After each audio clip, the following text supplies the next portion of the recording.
mayor facilidad, no tiene sentido. Umberto Eco, este famoso escritor y lingüista italiano, fallecido hace pocos años,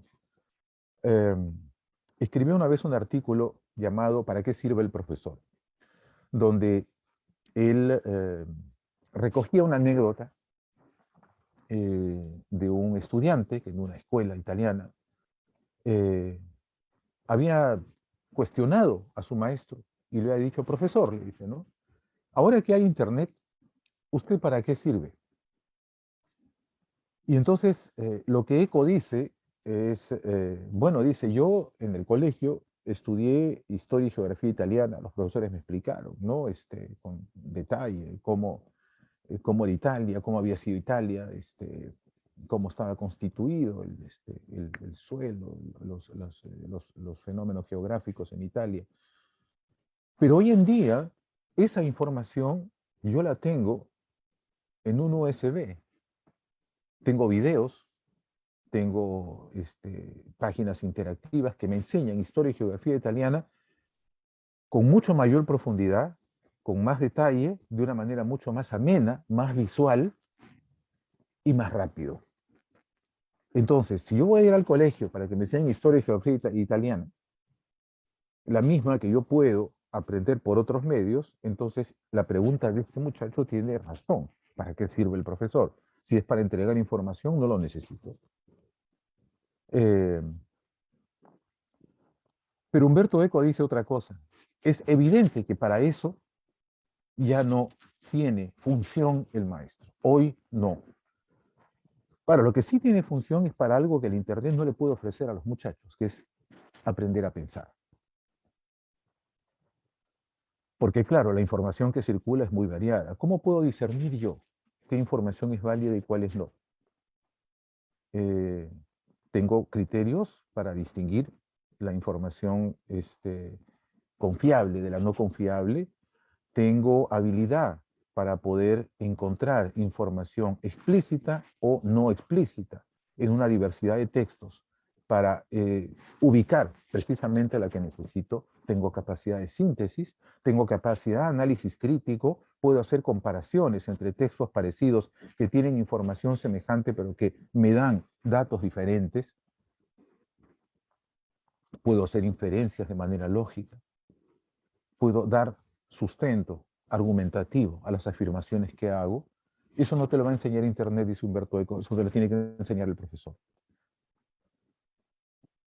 Entonces, ese es el desafío con el que entramos nosotros al siglo XXI, y el enfoque por competencias tenía que ver precisamente con eso.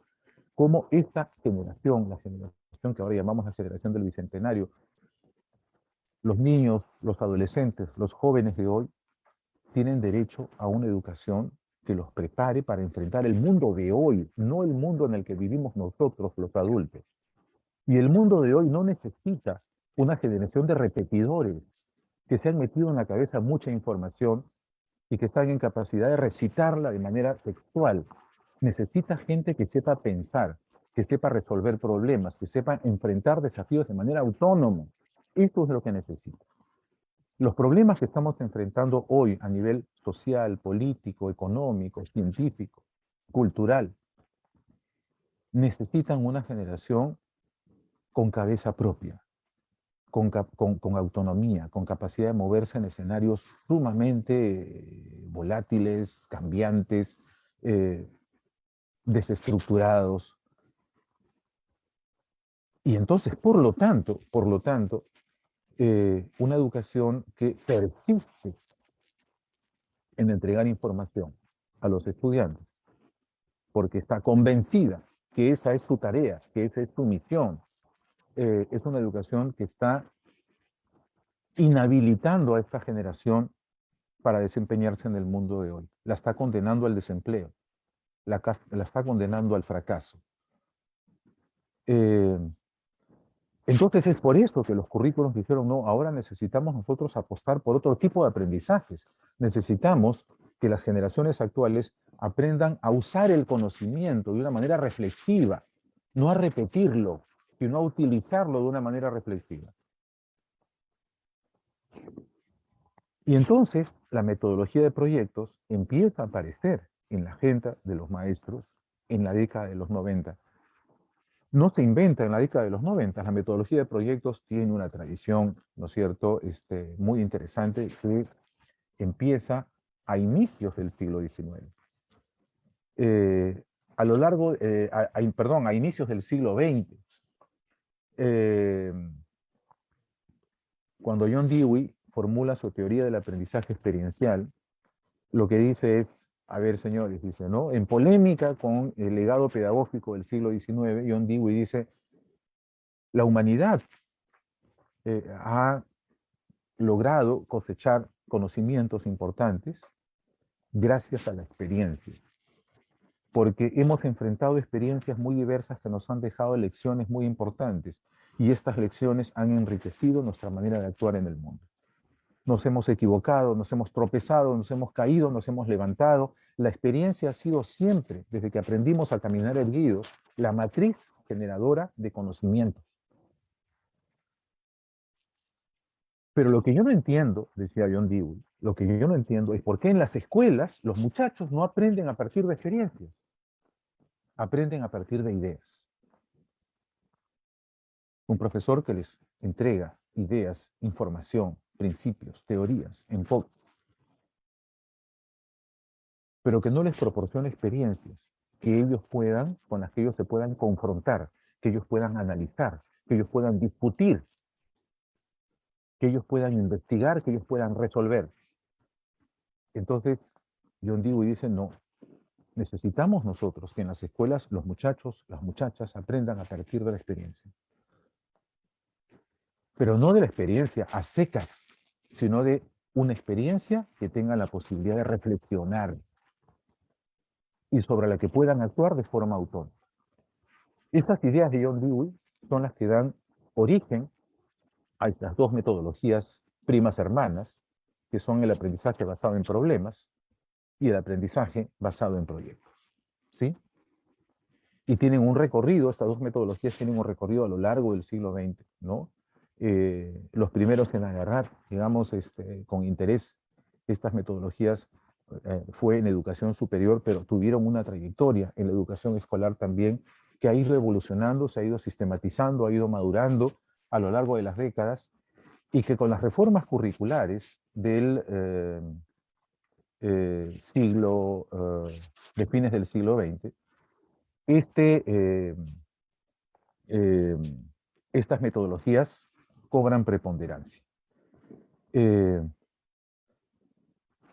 embargo, yo estuve de alguna manera, digamos, trabajaba en el Ministerio de Educación en esa época cuando se produjo la primera reforma curricular a mediados de los 90 aquí en el país.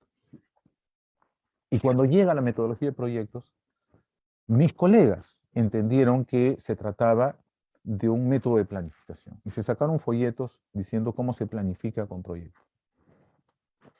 Porque nosotros venimos también de una tradición en la que nos han instalado la errónea creencia de que la clave para lograr aprendizajes exitosos es la planificación. Entonces un profesor hace una buena planificación, como me decía una vez un colega, el resto es aplicar nomás, es aplicar nomás. Grave error. La clave de los aprendizajes está en la calidad de las experiencias y las interacciones que se viven en el aula, no en un papel. Y entonces en esta época se pensó que proyectos era un método de planificación. Y todos felices, ¿no? Porque el profesor había escrito su papel con el esquema supuesto de un proyecto, y ya estaba resuelto el problema, ya se introdujo a la metodología de proyectos en el mundo escolar. Y vendían en las puertas de las UGELs proyectos ya diseñados que seguían rigurosamente el mismo esquema de planificación oficial. Es como si Ricardo Gareca pensara que los partidos se ganan en la pizarra. Entonces él hace su estrategia de juego, ¿no? En la pizarra, manda a los jugadores a la cancha, y ya ganaron el partido porque es solamente aplicar, ¿no?, lo que él escribió en la pizarra. Entonces Gareca se podría ir a su casa, porque cuando es que ya está planificado, pero no, Gareca está en la cancha, está observando a sus jugadores, está gritando todo el tiempo, porque en el campo de juego pasan muchas cosas, cosas que habían previsto y cosas que no habían previsto. Y entonces hay que reevaluar decisiones, hay que volverlas a tomar, hay que revisar. No habíamos pensado hacer esto, pero ahora hay que hacer otra cosa. Habíamos pensado que había que ir por aquí, pero hemos visto que la oportunidad está más bien por acá. Planificar es interesante, es importante, es necesario, pero es en el terreno de juego donde se definen las cosas. Y la metodología de proyectos se define en el terreno de juego. Porque allí, miren ustedes, si lograr competencias consiste en afrontar problemas de manera reflexiva, utilizando el conocimiento de manera inteligente y autónoma, la metodología de proyectos justamente le permite al estudiante vivir la experiencia de enfrentar y resolver problemas de manera reflexiva, utilizando de manera inteligente el conocimiento. Es decir, si el tipo de aprendizajes por los que estamos apostando son aprendizajes de orden cualitativo, chicos y chicas que saben enfrentar problemas haciendo uso de conocimientos y habilidades diversas, los proyectos te dan la metodología para que aprendan a afrontar y resolver problemas, ¿no es cierto? Utilizando y combinando conocimientos y habilidades, ¿no? De manera pertinente. Es el matrimonio perfecto. Naturalmente, eso tiene requisitos, y son requisitos que a veces nos incomodan porque rompen una tradición.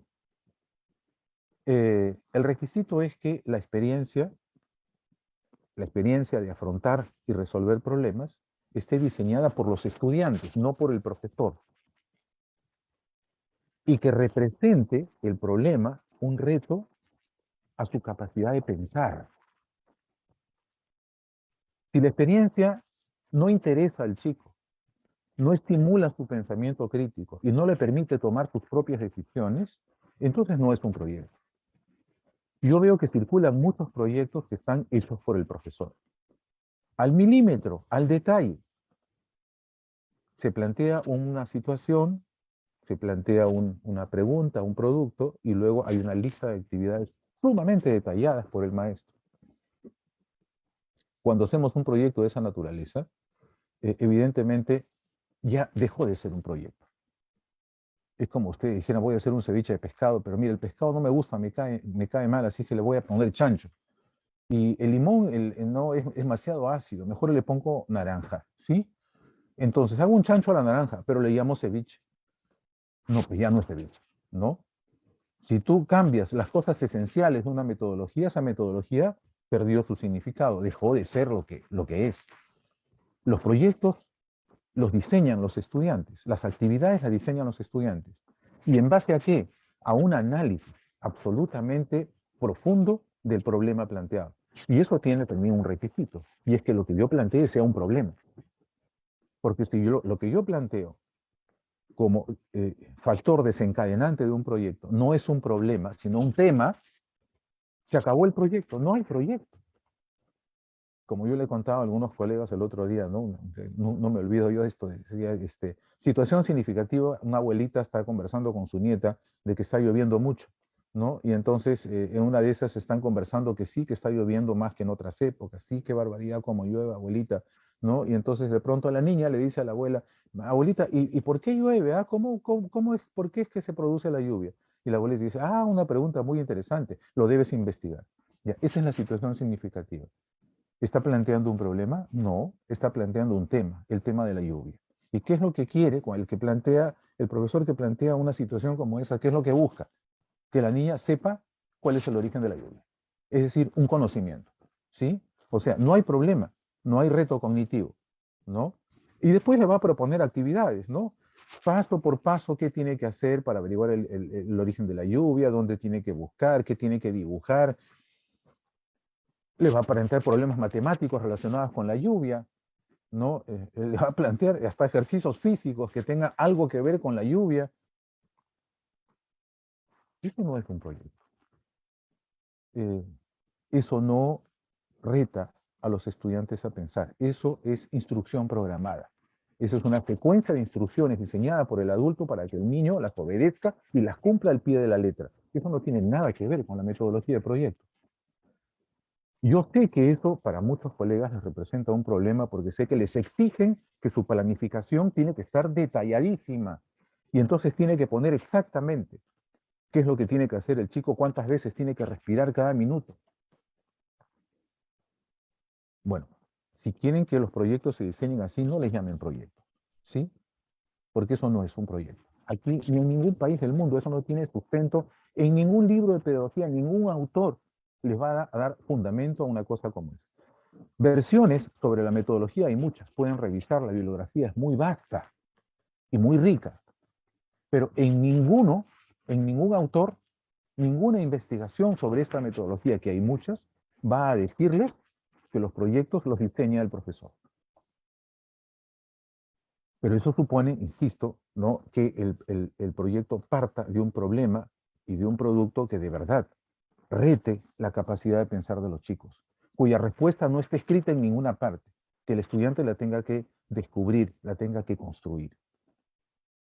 A veces creemos que investigar significa mandar buscar al estudiante dónde está la información. Entonces, ¿cuál es el origen de la lluvia? No, tiene que investigar. ¿Investigar? No, lo manda a copiar. Porque cuando ves que esa pregunta, yo el otro día me presentaron un proyecto que decía que, bueno, había una familia que comía mucha chatarra, mucha hamburguesa, y entonces, ¿qué estilo de vida saludable podríamos recomendarle a esa familia? Entonces yo puse estilo de vida saludable en Google. Me dio 130.400 entradas. ¿Cuánto tiempo demora un estudiante en responder una pregunta como esa? ¿5 minutos? ¿Cuál es la intención de plantear un problema, entre comillas, de esa naturaleza? Que el chico desarrolle competencias, es decir, la capacidad de usar el conocimiento para construir la solución a un problema. No, es para que adquiera un conocimiento. ¿Cuál es el estilo de vida saludable? Entonces, lo que circula, lo que yo observo, es que circulan caricaturas de la metodología de proyectos. Distorsiones gruesas de la metodología. Si lo que queremos es que los estudiantes aprendan a resolver problemas, ¿cómo se los va a resolver el profesor? Entonces no van a aprender jamás. Es como si ustedes quisieran que un niño aprenda a montar bicicleta, pero le están agarrando la bicicleta todo el tiempo. Claro, hay que agarrarla al principio para que no se caiga, pero después hay que soltarla porque tú no puedes estar colgado de la bicicleta el resto de su vida. Tu objetivo es que se suelte. Que aprenda a resolver problemas enfrentando y resolviendo problemas. Pero si le vamos a decir lo que tiene que hacer para que no se vaya a equivocar, entonces, perdóneme, ahí los chicos ni tienen autonomía ni tienen capacidad reflexiva. Porque ya el profesor pensó por el estudiante, ya decidió qué actividades tiene que hacer por el estudiante. ¿Sí? Entonces, proyectos y competencias, insisto, hacen match perfecto, siempre y cuando los proyectos se conciban y se implementen de la manera adecuada. ¿Sí? El proyecto es una actividad pedagógica no estructurada. No la puede estructurar el profesor, la estructuran los estudiantes. ¿Sí? Y proyectos hay desde educación inicial. Recorren todos los niveles educativos. En educación superior también se trabaja con proyectos. En muchos países se trabaja por proyectos. Y nadie, ¿no?, le dicta al estudiante al pie de la letra todo lo que tiene que hacer. Ese es un mal hábito que tenemos aquí en nuestro medio que tenemos que corregir. Y aprovecho para decir entonces, porque yo sé que ahora van a venir las preguntas, que hay mucha confusión con el concepto experiencia de aprendizaje. Experiencia de aprendizaje es un término que alude a la teoría de John Dewey, el aprendizaje a través de la experiencia. ¿Sí? Y metodologías que parten de la experiencia para propiciar aprendizajes reflexivos, hay varias. Proyectos es una de ellas. Alguna vez un profesor me ha dicho, profesor, no, pero yo no trabajo con proyectos, yo trabajo con experiencias de aprendizaje. Yo no entiendo. ¿Qué me está diciendo? ¿De qué me está hablando? Si los proyectos son una experiencia de aprendizaje, los estudios de caso son una experiencia de aprendizaje, las investigaciones son una experiencia de aprendizaje, el aprendizaje basado en problemas son una experiencia de aprendizaje. Entonces, cuando alguien me dice, yo trabajo con experiencia de aprendizaje europeo, así que interesante, ¿con cuál? No, con experiencia de aprendizaje. No, dime con cuál, porque hay varias. ¿Con qué experiencia de aprendizaje estás trabajando? No, no, yo trabajo con experiencia de aprendizaje. No me estás diciendo nada. Experiencia de aprendizaje es la etiqueta que agrupa varias metodologías, todas de carácter inductivo, es decir, que parten de la experiencia, de una experiencia que reta la capacidad de pensar del estudiante. Y tenemos ahí, felizmente, una baraja, tenemos un repertorio de metodologías. Entonces, si queremos trabajar con experiencia de aprendizaje, digamos con cuál, porque metodologías hay varias, elijamos una. Proyectos, genial, trabajemos con proyectos, pero los proyectos son como estoy diciendo. Entonces, entiendo que esto también no es fácil de masticar y pasar, porque, insisto, venimos de una tradición en la que nosotros estamos de alguna manera inducidos por el sistema a estructurarlo todo, al detalle, al mínimo. Entonces cuando decimos, oye, pero acá hay metodologías que son no estructuradas, no, no puede ser, no imposible. No, pero existen, por favor, o sea, no hay una sola, insisto, en toda la bibliografía especializada sobre proyectos, no hay una sola que te diga que los proyectos los diseña el profesor. Entonces, si tenemos esto en cuenta, si tenemos esto en cuenta, trabajar por proyectos va a ser utilísimo para desarrollar competencias en los chicos, es decir, para desarrollar su capacidad de enfrentar de forma autónoma y reflexiva problemas y desafíos de distinta naturaleza. Y paro aquí para dar espacio a las preguntas, que es lo que me habían pedido. Muy bien, muchísimas gracias. En realidad, aspectos muy valiosos que vamos y que definitivamente nos van dando claridad. El día de ayer surgían algunas inquietudes, como por ejemplo un aspecto, y creo que crucial, que usted en este momento ha dilucidado. ¿Cuál es el, digamos, si quisiéramos hablar del constructo, cuál es el constructo incluyente cuando hablamos de experiencia de aprendizaje y proyecto de aprendizaje? ¿No? Particularmente, lo que usted ha manifestado se ha vivido. Cuando de repente recibimos algunas asistencias técnicas, necesitamos hacer ese deslinde teórico. ¿Qué es una experiencia de aprendizaje? Y entonces, ¿qué es un proyecto de aprendizaje? Si son incluyentes, si son diferentes. Y esa es una primera pregunta que surgía en nuestro evento y el cual se lo transmito en este momento para ir ganando claridad. Ok, ok. A ver, cuando la RBM 094 introduce el concepto de experiencia de aprendizaje, dice clarísimamente, ¿no?, que una experiencia de aprendizaje, y la utiliza en plural, experiencias de aprendizaje, ¿no? Pueden ser proyectos, pueden ser estudios de casos, puede ser aprendizaje basado en problemas. Es decir, la RBM 094 lo tenía sumamente claro, ¿sí? Experiencias de aprendizajes alude a varias metodologías. Entonces, esto quiere decir que el profesor tiene que manejar varias metodologías y elegir la metodología que más le conviene en cada caso para poder trabajar. Nunca se planteó experiencias de aprendizaje como un modelo didáctico en sí mismo, jamás en la vida. Eso es una cosa tan absurda como creer que la palabra menestra es un grano. Menestra no es ningún grano, menestra es una categoría abstracta que alude a granos muy distintos. Garbanzos, frijoles, albarijitas, payares, lentejas. Entonces, si van al mercado ustedes y piden 1 kilo de menestra, obviamente le van a preguntar, muy bien, pero ¿cuál quiere? No, yo quiero menestra. No, pero ¿qué menestra? No, no, yo quiero menestra, solo 1 kilo de menestra. No, pero es que dígame, ¿cuál menestra? No, no, no, que usted quiere frijoles, payares. No, no, yo no quiero eso, yo quiero menestra. Entonces, obviamente el maestro no lo puedo atender, porque si no me dice qué menestra, yo no le puedo servir. Pero es igualito. No, yo trabajo con experiencia de aprendizaje. Así, pero ¿con cuál?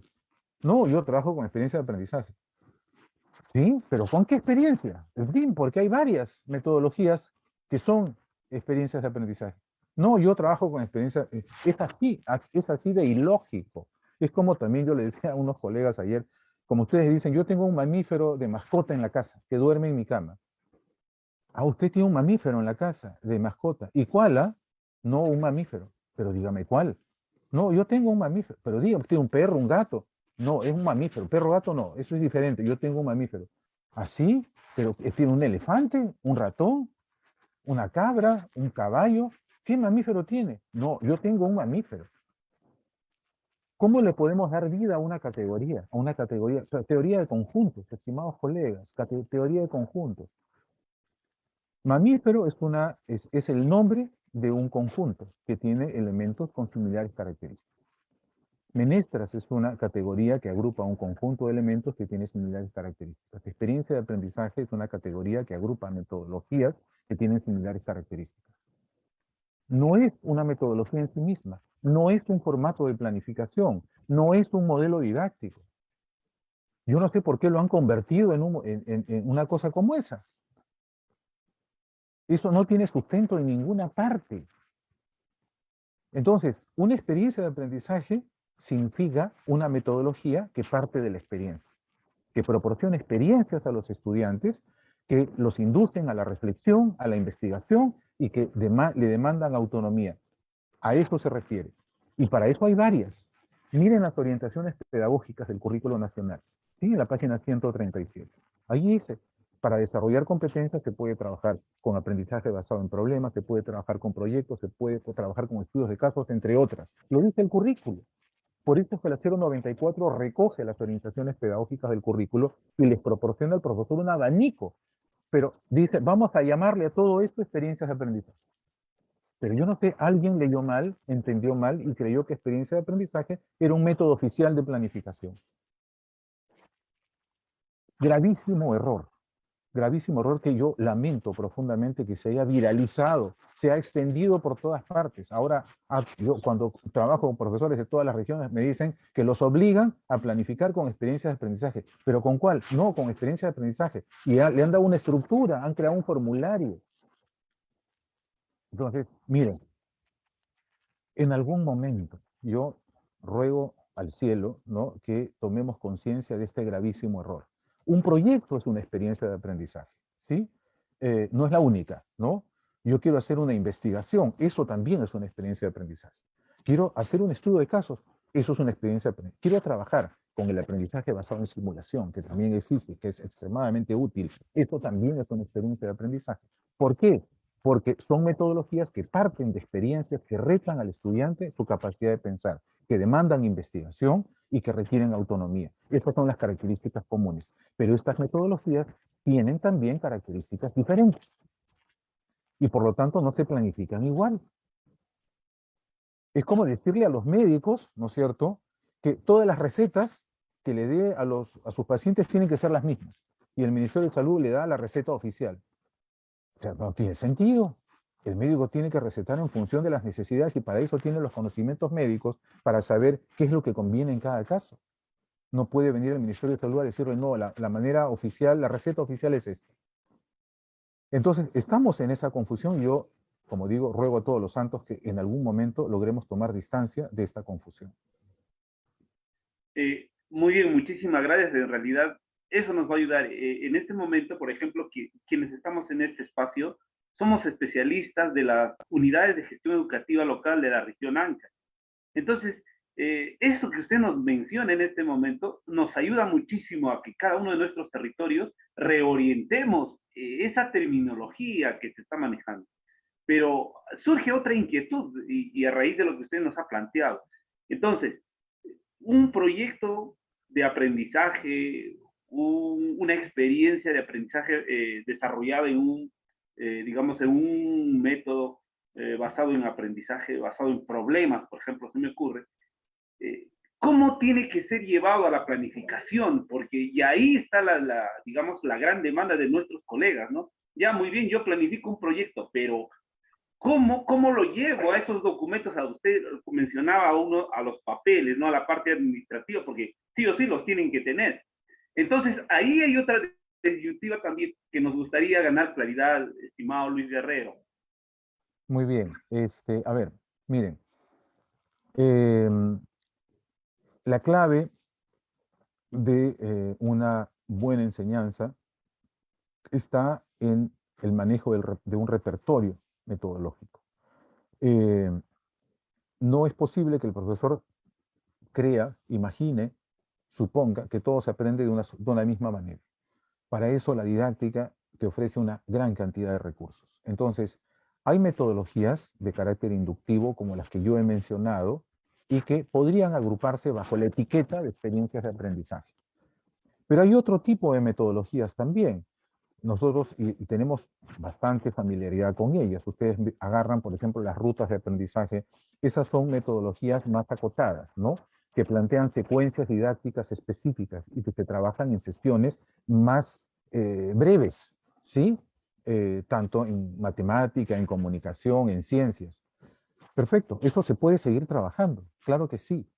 Mira, esto es como, yo insisto nuevamente, ¿no? Apelo a Ricardo Gareca. Ricardo Gareca pone a los futbolistas a hacer partidos de práctica todos los días. Juegan entre ellos, ustedes lo saben, ¿no es cierto? Eso es clásico, en todos los entrenadores de fútbol hacen con sus jugadores, jueguen partidos de prácticas a diario. ¿Por qué? Porque el partido de práctica, que dura 90 minutos, tiene el tiempo suficiente para que los jugadores pongan en juego todas sus habilidades futbolísticas. Y Gareca está observando, anotando fortalezas, debilidades, ¿sí? Pero no es lo único que hacen, porque después hay entrenamientos muy específicos. Los que no saben patear penales o tiros libres los pone a practicar. Los que no saben hacer pases los pone a practicar pases. ¿Sí? Los que no saben proyectarse, ¿no? Y regresar a su puesto, los entrena en eso. Es decir, si hay jugadores que están muy flacos o muy gordos, los manda al nutricionista, los manda al gimnasio. Utiliza métodos mucho más específicos para trabajar aspectos específicos que los futbolistas necesitan fortalecer. En este esquema es que tenemos que trabajar los profesores. Hay metodologías como las experiencias de aprendizaje que le dan la oportunidad, porque duran a los chicos de poder desplegar todas sus competencias. Toda la competencia integralmente, no un pedacito de la competencia, porque ese es el otro problema del que ya me voy a ocupar. Pero yo puedo seguir trabajando con sesiones, puedo hacer talleres, puedo hacer microtalleres, puedo hacer paneles de debate, puedo hacer juegos de roles, puedo hacer diálogo socrático, puedo utilizar secuencias didácticas específicas, digamos, en una microsesión para trabajar un aspecto específico, por ejemplo, de la competencia lectora, por ejemplo, para los chicos aprendan a hacer inferencias sobre informaciones de distinta naturaleza. Eso es válido. Claro, el error es creer que a través de sesiones pequeñas los estudiantes pueden aprender competencias. O el error es creer que a través de proyectos los estudiantes pueden aprenderlo todo. No, pues por eso es que muchos profesores se desesperan y hacen un proyecto y le meten 500 competencias adentro, porque sienten que el mundo se va a acabar y que ya la oportunidad se va a perder, entonces pasen todos, ¿no es cierto? Acá hay una diferencia importante, ¿no es cierto?, en la planificación, porque yo puedo planificar al detalle sesiones específicas que yo con todo derecho puedo estructurar porque quiero aplicar una determinada secuencia didáctica, ¿sí? Yo planifico un panel de debate, obviamente yo tengo que saber cuál es el tema, cómo se van a organizar los chicos, cuánto tiempo va a durar el panel, cómo va a ser la discusión posterior, qué papel va a jugar el profesor. Pero si yo en mi planificación incluyo un proyecto, yo lo que puedo prever son los momentos claves del proyecto. Un momento clave del proyecto es el análisis y la discusión del problema. Un segundo momento clave es la planificación. Un tercer momento clave es la planificación. La investigación propiamente dicha. La elaboración del producto y la evaluación. El informe final y la evaluación final. Entonces, si yo sé que los proyectos tienen esos momentos que son innegociables, ¿no es cierto? En primer lugar, los chicos analizan el problema, lo discuten, ¿no? En base a eso, en segundo lugar, hacen su planificación, en tercer lugar, salen a investigar, en cuarto lugar, elaboran su producto, en quinto lugar, presentan su informe y se someten a la evaluación del grupo y del maestro. Esto es lo que yo puedo planificar. Pero ¿qué es exactamente lo que van a hacer? Yo no lo puedo planificar porque eso lo tienen que decidir ellos. Y quien se los exija es porque no entiende cuál es la característica de esta metodología. Entonces, yo planifico un estudio de casos, y yo lo que puedo planificar es el caso que voy a presentar, porque lo tengo que documentar. Tengo que reunir la información que los estudiantes necesitan estudiar, y lo presento, ¿no? Esto lo puedo planificar, ¿no? Las sesiones que yo estimo que los chicos se van a tomar en analizar el caso, en reunirse, en discutir, ¿no es cierto?, en buscar información adicional y en presentar su informe. Pero ¿qué es exactamente lo que van a hacer? Yo no lo puedo anticipar, lo tienen que decidir ellos. El currículum dice que las metodologías más apropiadas para desarrollar competencias son proyectos, estudio de casos, aprendizaje basado en problemas, entre otros. Vayan a la bibliografía especializada y corroboren que esas metodologías no las estructura el profesor. Entonces, cuando yo presento mi planificación y utilizo esas metodologías, hay aspectos que yo puedo planificar, que son los momentos claves del proceso. Pero el detalle de las actividades que van a realizar los estudiantes, eso los tienen que decidir en el aula. Entonces, y el argumento va a ser ese, ¿no? Esto yo lo he planificado al detalle porque esto lo dirijo yo, esto lo deciden los chicos, y entonces acá yo he planificado los momentos claves del proceso, pero las actividades las deciden ellos en el aula. Ahora, Bien. yo lo que he visto, déjame decirte una cosa más. He visto esquemas de planificación anual, ¿no? Donde hay primera columna, la competencia. Segunda columna, las capacidades. Tercera columna, los estándares. Cuarta columna, los desempeños. Quinta columna, los trimestres. Cuando me enseñaron esa planificación, yo dije, pero este esquema induce a error. Porque ¿qué es lo que va a pensar un docente? Ustedes saben que los esquemas comunican. Si yo veo un esquema así, me dicen que yo planifique de esa manera, ¿qué va a ser lo que me va a fluir? Ah, entonces yo lo que tengo que planificar son los desempeños. Entonces ya, ok, voy a agarrar este desempeño, lo voy a hacer en este trimestre. Este otro desempeño en este otro trimestre. Este otro desempeño en este otro trimestre. ¿Sí? Y yo he visto que muchos colegas planifican así. Y yo digo, ¿en qué momento perdimos el rumbo? Nos salimos de la carretera. Las competencias se trabajan de esa manera. ¿Acaso las competencias son contenidos que yo puedo fragmentar para trabajar cada aspecto de manera particular? Esto es ilógico. Así se trabajaba en currículum por objetivos, porque ustedes saben, vamos a trabajar la emancipación. Bueno, eso tiene varios momentos. Entonces yo no puedo trabajar todos los momentos históricos de un periodo a la vez. Entonces los voy dosificando, ¿sí? Pero eso es en un currículum por contenidos. En un currículum por competencias yo no puedo hacer eso. ¿Cómo voy a hacer eso?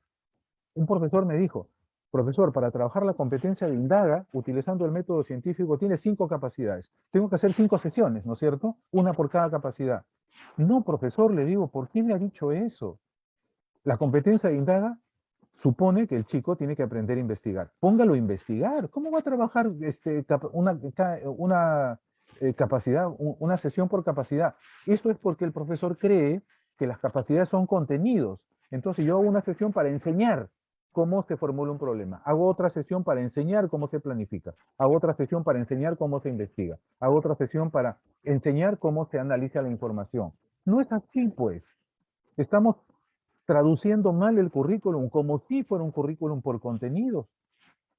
Entonces, las competencias requieren oportunidades para que los chicos las pongan en juego en todas sus capacidades, no por fragmentos.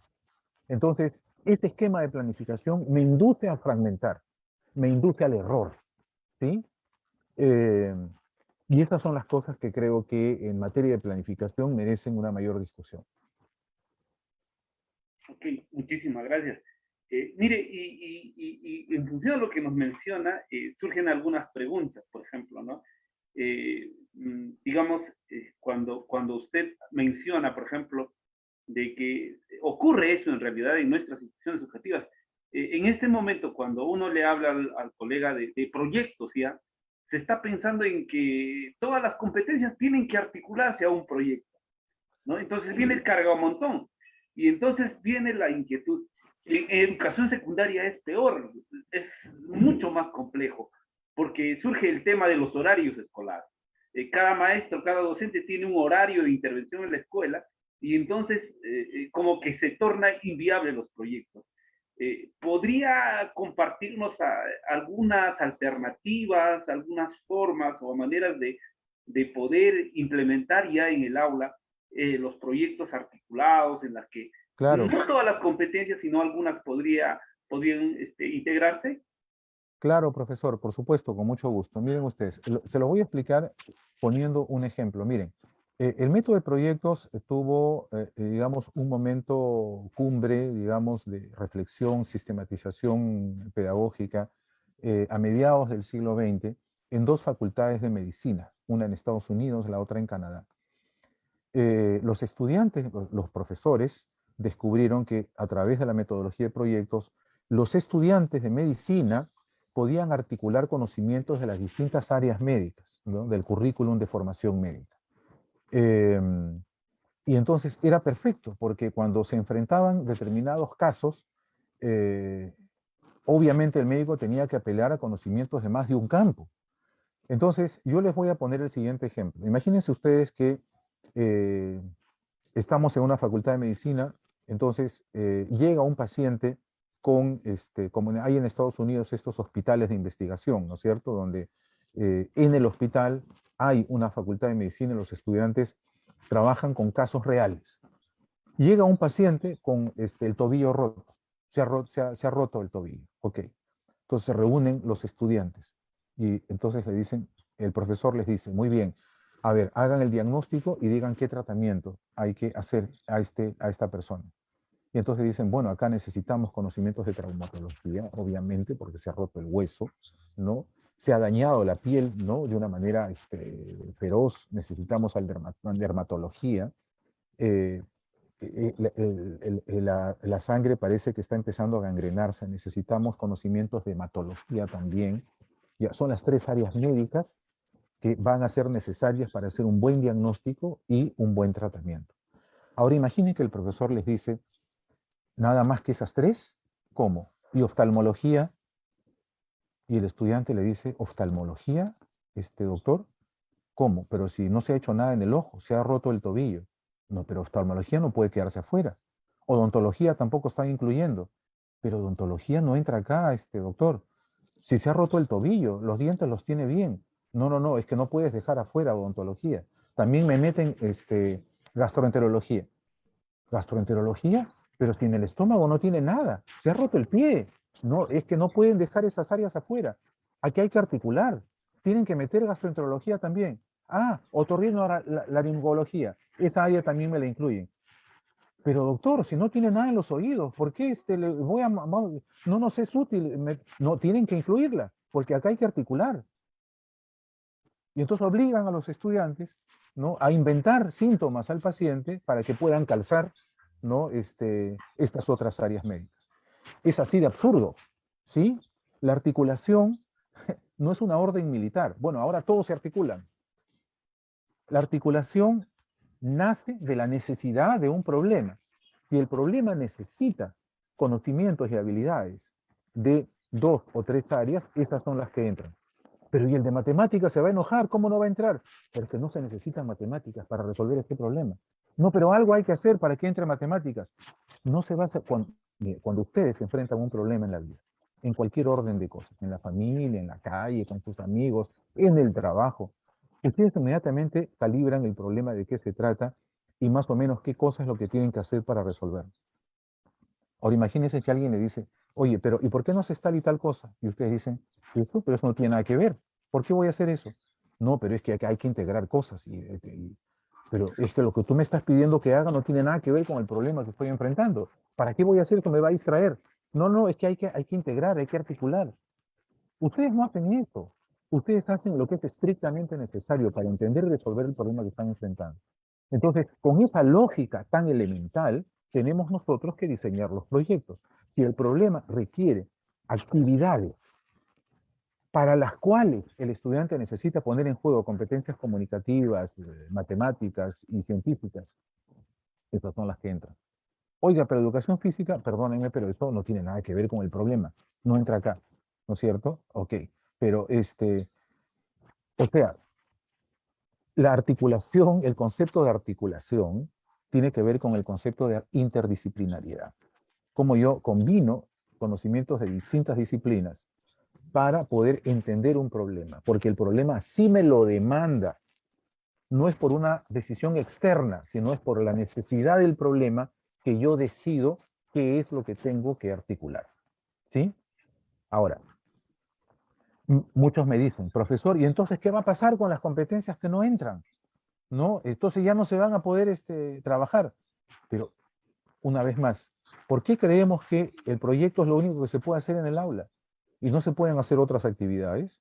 Yo puedo hacer también, puedo hacer una investigación o puedo trabajar sesiones específicas para trabajar cosas específicas o puedo utilizar, no sé, otro tipo de metodologías para trabajar otras competencias o hacer otro proyecto donde el problema y el producto demanden las competencias de las áreas que no entraron acá. Así es como tengo que trabajar, no puedo yo aglomerar como si fuera una combi, ¿no? 100 competencias en un solo viaje. No, espérate, o sea, espérate la siguiente combi y te subes, pero no quieran entrar todos aquí colgándose de la ventana. No es necesario, así no son los proyectos. Entonces, ¿qué es lo que pasa? Que muchos colegas creen que tienen que pensar primero en las competencias que tienen que trabajar, luego les crean actividades, ¿sí? Y después piensan en qué situación significativa las puede articular. Entonces inventan una situación cualquiera, ¿no es cierto? Porque en realidad no son actividades articuladas. Están articuladas, entre comillas, por el tema, porque trabajan un tema común, pero no se necesitan entre sí. Bájense cualquier experiencia de aprendizaje de Aprendo en Casa que está colgada en el repositorio de Peruca, cualquiera, inicial, primario, secundario. Y van a ver que hay una característica común, ¿sí? Se plantea una situación significativa y luego van a ver una lista de actividades, un producto y una lista de actividades. Las actividades no tienen nada que ver entre sí, nada que ver. Una es de matemáticas, otra es de ciencias, otra es de comunicación. No se necesitan unas a otras, son independientes. Y ustedes cotejan esas actividades con la situación significativa y con el producto, y ustedes dicen, ¿esto se necesita para hacer el producto? No se necesita. Hay una que dice, cuidemos nuestra salud en la familia. ¿Cuál es el producto? Hagamos una cartilla sobre cómo cuidar la salud. Muy bien. Actividades. Haga una operación matemática para ver la cantidad de vacunados que hay en el país. ¿Qué tiene eso que ver con el producto que me han pedido? No, pero es que tiene que entrar en matemáticas. Pero no tiene nada que ver con el producto. No me sirve para hacer el producto. Bueno, pero es que está relacionada con el tema de la salud. Ese es el error que estamos cometiendo. En masa estamos cometiendo ese error, creyendo que es una articulación por tema, cuando la articulación tiene que ver con el problema y con el producto que el proyecto me demanda. Eso es lo que le podría decir, mi estimado profesor. Muchísimas gracias. Sí, y definitivamente le comento, en ANCAS, por ejemplo, tenemos justamente, digamos, focalizado la implementación de la metodología ABP, el aprendizaje basado en proyectos, como obviamente como una alternativa para desarrollar competencias, pero requerimos que haya ese tránsito, porque de repente en el proceso de monitoreo encontramos esa gran confusión, ¿no? Que el profesor no sabe, o sea, en teoría tiene su experiencia de aprendizaje, pero en la práctica no se vive ello. Entonces, surgen preguntas, tenemos un espacio al cual nosotros hemos denominado preguntas silenciosas. Surgen preguntas como estas, por ejemplo. ¿Es lo mismo hablar de elaborar proyectos de aprendizaje con la metodología aprendizaje basado en proyectos? Es lo que refiere uno de nuestros compañeros. A ver, repítame la pregunta, Ya, ¿cómo era? ¿Es posible que? sí, uno de nuestros compañeros mencionaba lo Sí. siguiente, eh, es lo mismo hablar de cuando uno formula proyectos de aprendizaje con la metodología aprendizaje basado en proyectos, ¿es lo Ah, mismo o muy es bien, muy bien, diferente? muy bien. Ya entendí, sí. Ya, miren, no se hagan problemas por eso, porque cuando ustedes revisen la bibliografía especializada sobre proyectos, van a encontrar que los autores lo bautizan, la misma metodología la bautizan con distintos nombres. En uno se llama aprendizaje basado en proyectos, en otro se llama pedagogía de proyectos, en otro se llama modelo didáctico de proyectos, en otro se llama proyectos de aprendizaje, en otro se llama didáctica de proyectos. Entonces, el mismo bebé le han puesto un montón de nombres. Entonces, no se confundan con eso, ¿ya? Todas aluden a la misma metodología, solo que la llaman de distinta manera, pero estamos hablando de la misma metodología. Ahora, tampoco se confundan por el hecho de que en la bibliografía sobre proyectos, algunos autores dividen los proyectos en 5 etapas, otros los dividen en 7, otros los dividen en 8 o en 9. Eso es variable, eso es variable. Los momentos claves del proyecto, y en eso todos están de acuerdo, es el primer momento, que es el planteamiento y el análisis del problema. El segundo momento, que es la planificación. El tercer momento, que es la investigación propiamente. El siguiente momento es la elaboración del producto y el último es la presentación del informe y la evaluación y la retroalimentación. Lo que pasa es que algunos autores, algunas etapas las subdividen. Por ejemplo, la etapa 1, que es el análisis del problema, para algunos autores es tan importante, y de verdad lo es, que la subdividen en distintos momentos. Primero es el análisis de las causas. Después es el análisis de las consecuencias, después es el análisis de las alternativas. Y como todo eso son lluvias de ideas, después dicen, bueno, son las conclusiones en limpio. Se han producido muchas ideas, ¿con cuáles nos quedamos? Entonces, desde nuestros saberes previos, ¿qué cosa es, en qué significa este problema? ¿Por qué, cuáles creemos que son sus causas? ¿Cuáles creemos que pueden ser las alternativas? Subdividen la primera etapa precisamente para enviar el mensaje a los profesores de que la discusión del problema es de una importancia fundamental. Entonces, el proyecto ya no tiene 7 etapas, sino tiene 8 o 9. Entonces, no se mareen con eso, porque eso es variable, ¿sí? Eh, pero los momentos son los que yo he indicado. Entonces, y no, estamos hablando de la misma metodología, ¿eh? Son metodologías inductivas que tienen los rasgos, sus rasgos esenciales son los mismos. Exacto. Justo ahorita en este momento estamos compartiendo el archivo donde se ha ido generando estas preguntas y quiero transmitir la otra. Ahí plantea ¿cuál es la diferenciación entre una metodología de aprendizaje basado en proyectos y la metodología aprendizaje basado en problemas? Porque ahí Muy bien. también se genera mucha confusión, ¿no? Muy bien, muy bien, muy bien. Sí. A ver, yo digo que esas metodologías son gemelas, ¿no? Tienen la misma cara, ¿no? La misma fisonomía, pero se diferencian en la ropa, ¿no? ¿Por qué? Porque en el aprendizaje basado en problemas, lo que se le pide al estudiante es que investigue el problema y proponga una alternativa de solución, debidamente sustentada, ¿no? En todos los argumentos recogidos de su investigación. En el cambio, en los proyectos, lo que se le pide al estudiante es que elabore un producto que aporte a la solución del problema. Es decir, los proyectos le piden algo más al chico.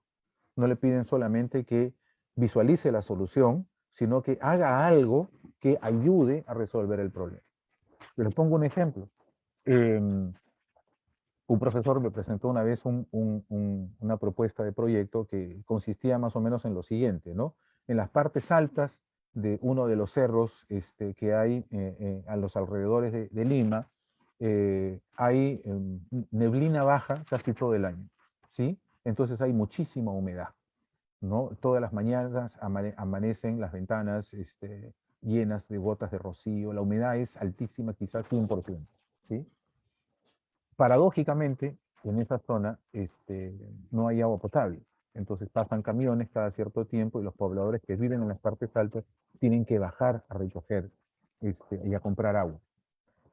Entonces, lo que se les pedía a los estudiantes era diseñar una solución tecnológica que le permita a los pobladores de ese cerro convertir la humedad del ambiente en agua de uso doméstico. Si ustedes buscan información sobre la materia, van a encontrar que esas soluciones existen. Hay un montón de dispositivos que se han creado para hacer eso. No es magia. Sí se puede. Pero claro, son dispositivos que en muchos casos requieren, digamos, una alta tecnología. Nosotros se necesitan ingenieros, electricistas, qué sé yo. Pero también pueden haber dispositivos que se elaboren artesanalmente, ¿no? Y que no requieran, no sean de alto costo. Y lo que se le está pidiendo a los chicos es un dispositivo que no requiera contratar a un ingeniero, sino que los pobladores lo puedan construir. Entonces, ellos tienen que ver cuáles son los recursos a los que tienen acceso los pobladores para diseñar una solución tecnológica a esa necesidad, que se ajuste a esa necesidad. Entonces, evaluarán alternativas diversas y elaborarán una que tome algo de unas, algo de otras, pero que funcione, y la van a tener que probar. Si prueba y funciona, y la humedad del ambiente se convierte en agua, entonces el producto está listo y lo pueden entregar a la población.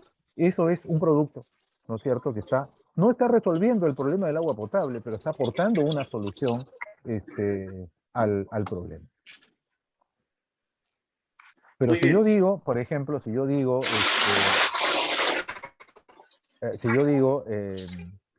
a ver, en mi casa yo tengo ¿no?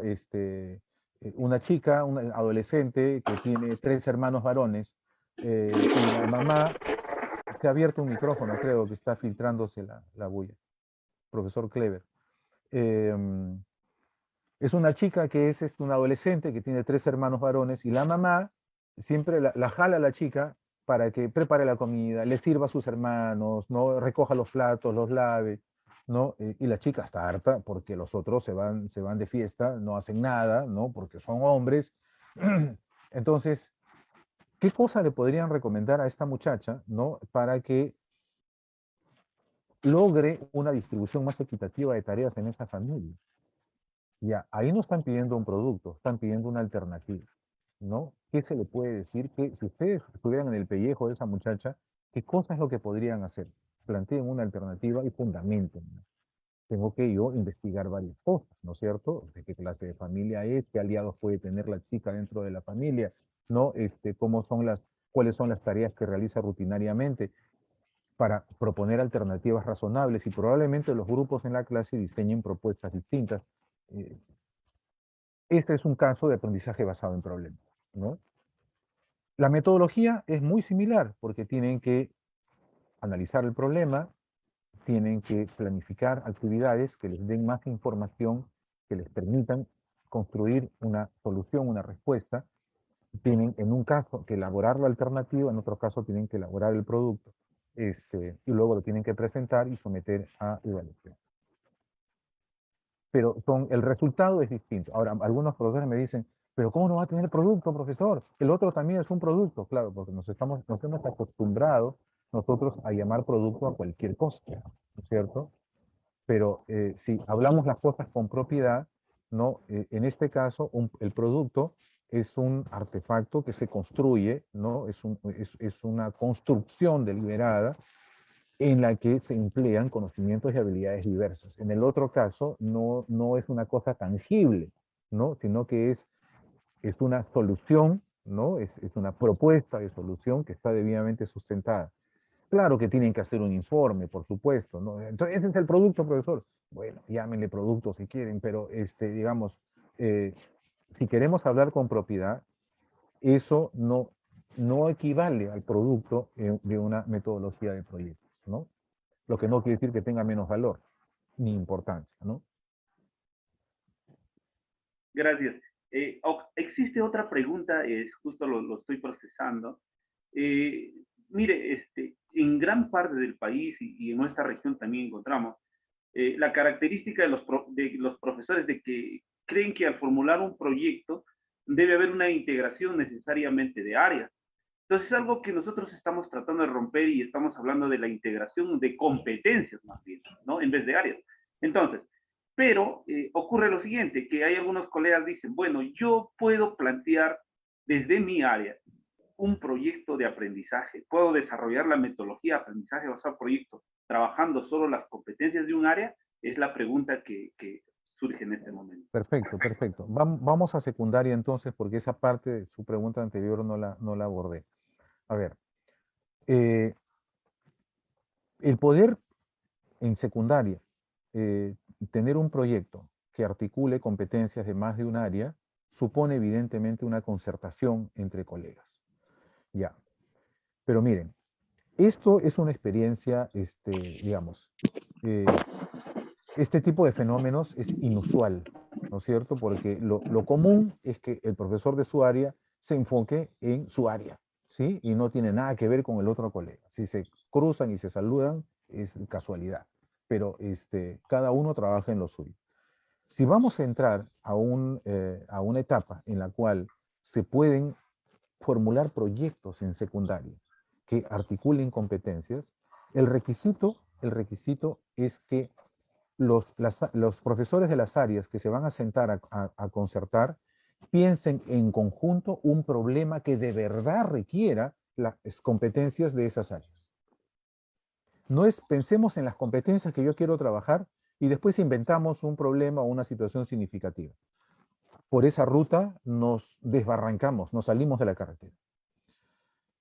Es sentarse a pensar un problema. A ver, y pensemos, barajemos posibilidades. ¿Qué problema puede ser significativo para los estudiantes y al mismo tiempo demandar actividades que requieran competencias tuyas y mías?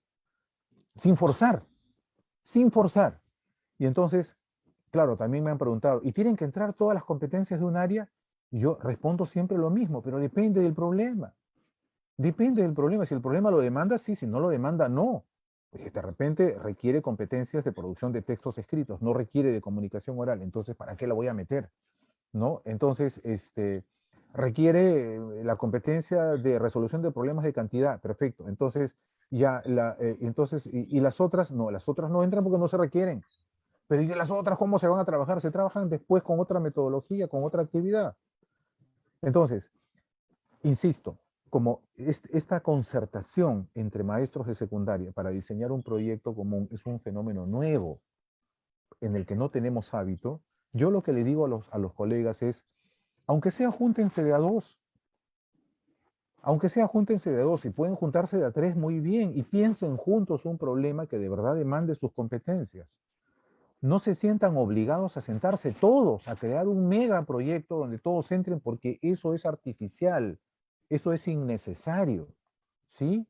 Eso es una cosa forzada. Lo que van a elegir es un tema común y cada uno va a hacer sus propias actividades y sus propios productos. ¿Eso es articular? Eso no es articular, eso es superponer, ¿no es cierto? Eso es superponer. Insisto, bájense todas las sedas, si ya no lo hicieron, que están en el repositorio de Pereduca, ¿no? Todas las sedas producidas por Aprendo en Casa. Todas las actividades planteadas a cada una de las sedas son actividades que disparan para distintas áreas. ¿Están articuladas? En absoluto, en absoluto. No tienen ningún tipo de articulación. Todas tienen en común el mismo tema, pero entre sí no tienen nada que ver. Y lo que es peor, no tienen nada que ver con la situación significativa y no tienen nada que ver con el producto. Entonces, si a esto le llamamos articulación, por favor, yo prefiero que no articulen nada. Pero, insisto, si queremos dar un paso, por lo menos uno, un paso adelante, ¿no? En la experiencia de concertar proyectos comunes, aunque sea júntense de a dos. Entonces, ya, comunicación con matemáticas se juntaron, pensaron un proyecto. Entonces, ciencia se puede juntar, no sé, con educación para el trabajo. No tiene nada de malo, ¿no? Que dos o tres profesores de distintas áreas se junten para diseñar proyectos diferentes. ¿Por qué tiene que ser un proyecto común? Como también ayer me decían, profesor, pero vienen a decirnos que, a supervisarnos de que tiene que ser la misma situación significativa para toda la institución educativa. Y yo digo, ¿y de dónde han sacado eso? ¿De dónde han sacado eso? ¿Por qué tiene que ser la misma situación significativa para todos? Y les conté una anécdota. Yo les dije, y te las voy a contar a ustedes, ¿por qué Aprendo en Casa tenía situaciones significativas comunes para todo un nivel? Por una razón práctica, ¿sí? Porque los equipos formuladores de las EDAs en el Minedu estaban presionados a producir EDAs en cantidades industriales para distribuir a radio, televisión, web, ¿no? Y para cada día. Entonces, ustedes se imaginan, era una locura. Tenían que producir 500 EDAs por minuto. Entonces, ¿cómo cortaban camino para no morir en el intento? Ya, una misma situación significativa para toda la primaria, una misma situación significativa para toda la secundaria, ¿sí? Ya. Y se van haciendo ajustes, listo. Eso era una manera de cortar camino. Pero, ¿eso era pedagógicamente conveniente? No, en absoluto, en absoluto. Se supone que el currículum se basa en el enfoque del aprendizaje situado en el contexto, las características y las necesidades de los estudiantes. Y entonces, ¿cuál es el afán de estandarizar las situaciones? Eso contradice abiertamente el enfoque curricular. Eso se hizo por una como digo, fue una medida desesperada. ¿no? Para cortar camino y que no, y no incumplir el cronograma de entregas. Pero eso ya pasó. Entonces ahora no tenemos por qué seguir bailando con esa música. Esa música ya dejó de tocar, por favor. Dejen que los profesores planteen las situaciones significativas que sus estudiantes necesitan. Entonces, eso es lo que yo les puedo decir, ¿sí? Pueden haber concertación de proyectos en dos áreas, en tres áreas, las que ustedes puedan manejar, pero evidentemente las actividades, el match tiene que ser entre competencias y actividades, pero tiene que haber match entre las actividades y el problema. Las actividades tienen que ser las que el problema requiera. Y ojo, las actividades las deciden los estudiantes. Pero entonces, ustedes dirán, ¿y entonces por qué menciona las actividades? Porque el profesor tiene que anticiparse, el profesor tiene que imaginar, para resolver este problema, si yo lo tuviera que resolver, ¿qué actividades tendría que hacer? Ah, bueno, lógicamente yo tendría que hacer A, B, C, D. Ah, y para hacer esto, ¿qué competencias necesitas? Ah, necesitaría esta y la otra. Perfecto, ya tienen la película en la cabeza. No vengan a soplarle a los chicos, pero ustedes ya saben por dónde más o menos va a ir la ruta de la planificación de los chicos y qué competencias son las que van a necesitar. Y entonces, y eso lo han pensado juntos, dos, tres profesores. No tiene que ser todos los profesores de la secundaria. Ok, entonces definitivamente un reto enorme para todos nosotros es el trabajo colegiado, ¿no? Por ahí creo que tendríamos que estar pensando. Mire, le comparto otra preguntita. Ahí en el chat un colega nos comparte una pregunta y nos dice, eh, cuando ya hablamos del proceso de implementación de un proyecto, ¿debe haber un solo producto o debe haber en realidad varios productos? Ahí también es otro tema de discusión, ¿no? Que todavía no se aclara muy bien. Nos encantaría que nos Ya, pueda ok, compartir. ok. A ver, ahora el tema de las tesis está pues en el candelero, ¿no es cierto? Las tesis de grado. Pero voy a utilizar, ¿no? Sabiendo que estoy entrando en terreno peligroso, el tema de las tesis.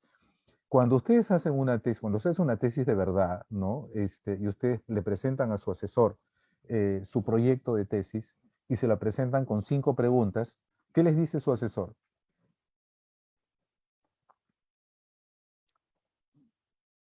El asesor les va a decir, ¿van a hacer 5 investigaciones? No, no, no, profesor. ¿Cuántas investigaciones vas a hacer? Una. Entonces escoge una pregunta. Un buen asesor de tesis nos ayuda a delimitar, ¿no? No, pero es que las 5 preguntas son interesantes. Sí, pero no vas a hacer 5 tesis, vas a hacer una. Así es que escoge una pregunta. Y esa es la que vas a investigar. Lo mismo pasa con los proyectos. ¿Cuál es el afán de meter 5, 6, 7, 8 preguntas para tener 6, 7, 8 productos? No tiene sentido. Eso tampoco tiene sustento en no hay un autor que avale un proyecto con 5 productos. Ese es un invento peruano. Es una pregunta, es un producto, nada más. Tiene que ser lo suficientemente retador. Claro, yo veo que muchos colegas ponen la pregunta, ¿y por qué pasó esto? Pero de, las preguntas de análisis del problema son preguntas que están ubicadas en el primer momento del desarrollo de un proyecto, cuando los chicos tienen que responder ¿y por qué pasa esto? Y qué consecuencias tiene esto? ¿Y qué significa esto? ¿Y cómo me afecta esto? ¿Y cómo se puede afrontar esto? Ahí es el momento que surgen esas preguntas y los chicos tienen que hacer el esfuerzo por responderlas desde sus saberes previos. Pero yo no voy a poner en el proyecto, ¿y qué es esto? La pregunta que lanza el reto es una pregunta que me lanza hacia adelante, no hacia el análisis, sino hacia la propuesta, ¿sí? Entonces, por lo tanto, tiene que ser una sola pregunta. Claro, yo sé, los colegas meten más preguntas porque cada pregunta va a un área distinta. Pero si ya hemos dicho nosotros, ¿no? Eso así no se hacen los proyectos, ¿no? Si quieren pueden seguirlo haciendo, pero lo único que yo les digo, no le llamen proyectos a eso, ¿sí? Porque eso no se llama proyecto, ¿ya? Entonces, no es, eso no es un proyecto y por lo tanto no necesita tener 5 productos, es suficiente uno. A menos que creamos que el producto que estamos pidiendo, pues es una cosa muy débil y entonces decimos, no, entonces además que haga esto y además el otro y además el otro, ¿no? Miren, ustedes miren, ayer estábamos analizando con otros colegas una de las sedas, ¿no? De Aprendo en Casa, que es propone soluciones para cuidar la energía eléctrica. El producto era una cartilla de cómo cuidar la energía eléctrica, ¿sí? Y una de las actividades, una de las 7 u 8 actividades que proponían, decía leer un texto con recomendaciones para cuidar la energía eléctrica. Díganme, ¿cuántos minutos se demora un estudiante en resolver un proyecto de esa naturaleza? ¿5? Es mucho, ¿no? Porque si va a leer un documento donde ya está la información que le están pidiendo en el producto, entonces no hay ningún esfuerzo, ¿no? Es copia y pega nada más. Entonces, y claro, ese producto se resuelve en menos de 5 minutos. Entonces, ese producto no reta, esa pregunta no reta a nadie. Estamos mal acostumbrados a llamar reto a la pregunta, cualquier pregunta que nosotros pongamos, porque seguramente muchos pensarán que ahora el minero quiere que le llamamos reto a las preguntas. Ya también le vamos a llamar reto. El reto es una situación que te pone contra las cuerdas, en el límite de tus posibilidades. Si no, no sería un reto. Si es una cosa que tú la puedes hacer, eso no es ningún reto, compadre, yo lo hago en 2 minutos, ¿no? Eso está fácil. El reto es algo difícil, es algo que los chicos no están entre el poder y no poder hacerlo. Entonces, una pregunta retadora tiene que tener esas características, pero hazme una cartilla con recomendaciones para cuidar la energía eléctrica y te digo que leas un texto donde están las recomendaciones, eso es una broma, ¿no? Entonces, es un solo producto. No pueden ser 5 o 6. Ahora, un proyecto puede despertar el interés de los chicos de tal manera que al término de ese proyecto, los chicos puedan proponerle al profesor, profesor, pero vamos, quieran seguir dándole cuerda al tema. Dicen, ahora hay que hacer esto, ahora hay que hacer el otro.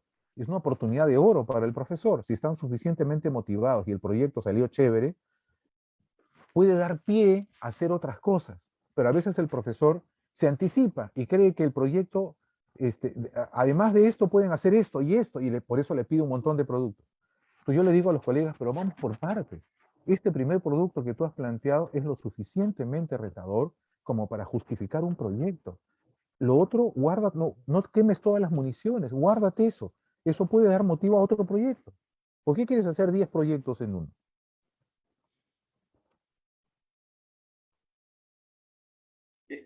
Ok, sí, gracias. También surge otra inquietud a raíz de esto, ¿no? Y eso ocurre ya en todos los niveles, no solo en secundaria. Ocurre que en el proceso de desarrollar el proyecto, el maestro se ve en una disyuntiva de tener que generar evidencias para el proceso de calificación, si se quiere llamar, al desarrollo de las competencias para ver si se lograron o no se lograron y dar un veredicto, pues, ¿no? Definitivamente. Entonces, frente a ello surge justamente este tema, el producto final y los productos de proceso.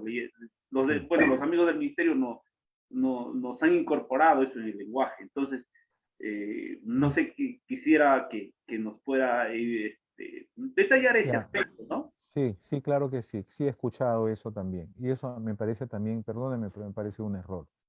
Eh, porque distorsiona el concepto de evidencia, ¿no? La evidencia es la prueba, ¿no? De que un determinado criterio se está cumpliendo. Yo les pongo un ejemplo. En la competencia de producción de textos escritos, ustedes quieren comprobar una de las capacidades de la competencia, que es eh, eh, articula de manera lógica, ¿no? Las ideas que expresa en el texto, ¿no? Las ideas son coherentes y están conectadas lógicamente entre sí. Muy bien, perfecto. Ya. Entonces, ¿cuál es la evidencia de que eso se está cumpliendo? Te voy a mandar un audio, profesor. ¿Un audio?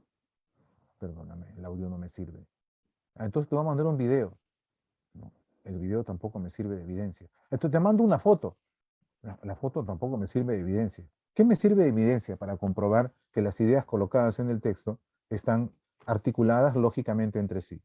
El texto. Yo tengo que mirar el texto, lo tengo que leer. La foto no me ayuda, el video no me ayuda, el audio no me ayuda. No me sirve de evidencia. Entonces, yo compruebo ¿no? Que esa capacidad está siendo demostrada porque veo el texto y me doy cuenta que hay una secuencia lógica, ¿no? En el orden de las ideas, los párrafos están bien conectados entre sí, ok, ¿no? Entonces ahí los criterios que tienen que ver con la coherencia del contenido se cumplen. Y la evidencia es el texto que yo puedo mostrar, ¿sí? Y eso no es un producto, pues. Eso no es un producto, eso es una actividad que ha hecho el chico, ¿no es cierto? Y que yo le estoy recogiendo como evidencia de que acá hay un criterio que se está cumpliendo. Entonces, no necesito pedirle productos intermedios al chico. Eso, ¿saben qué?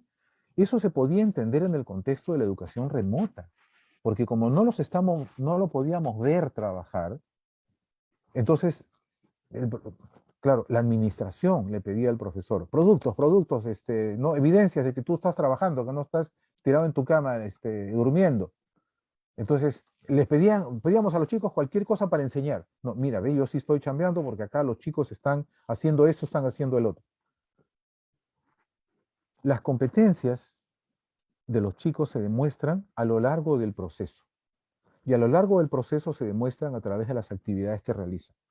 En esas actividades yo tengo que elegir cuáles son aquellos aspectos de las actividades que realizan que me sirven de evidencia para corroborar que esa competencia está siendo demostrada y en qué nivel. ¿Sí? No necesito pedirle un producto extra, pero es que no se necesita. Ustedes me dirán, en educación remota eso no se podía, profesor. Bueno, pero ahora sí se puede, porque ya los tenemos en el salón, ya los podemos ver. Entonces, es una locura, porque yo, además, esto lo hemos discutido incluso en foros abiertos, en conversación incluso con colegas del Minedu, ¿sí? La locura de las evidencias. ¿Eso de dónde viene? Es un requisito de administración, porque como me explicó un funcionario del Minedu, no, es que la docencia es una contraprestación de servicios. El profesor tiene que demostrar que está trabajando para poder pagarle, ¿sí? ¿Cómo demuestra que está trabajando? Tiene que presentar evidencias de su trabajo. Entonces le pedimos a los chicos que entreguen cosas para poder enseñar. Sin ningún criterio pedagógico. Es simplemente para enseñar.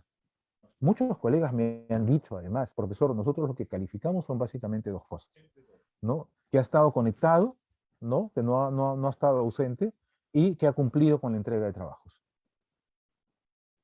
Es un testimonio honesto, ¿no? De más de un profesor que me ha dicho que esto es lo que ellos calificaban como A. No, ha estado conectado todo el tiempo y ha cumplido con entregar todo lo que le pedimos. Listo, tiene A. ¿Quiénes tienen B o C? Los que han tenido una participación interminente o se han desaparecido o no entregaban trabajos. Ya. Cerremos esa etapa, por favor, cerrémosla para siempre, ¿ya? Porque eso fue una cosa espantosa, ¿no?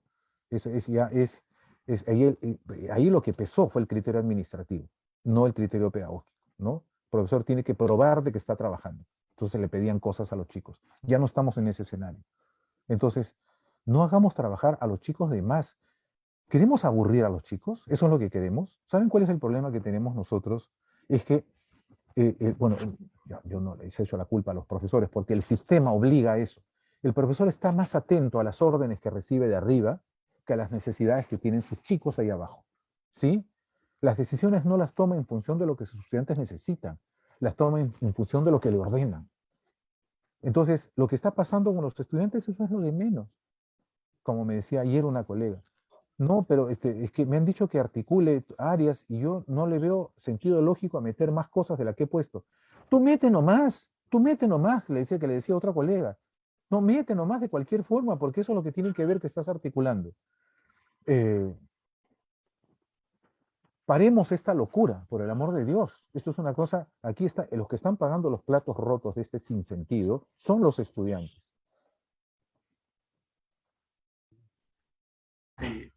Efectivamente lo que se menciona, y eso nosotros lo vivimos en el día a día en cada una de nuestras regiones, en cada una de nuestras provincias, ¿no? Por ahí voy a invitar a la colega Nelly Gomero, estaba levantando la mano. Nelly, adelante con tu pregunta, Nelly.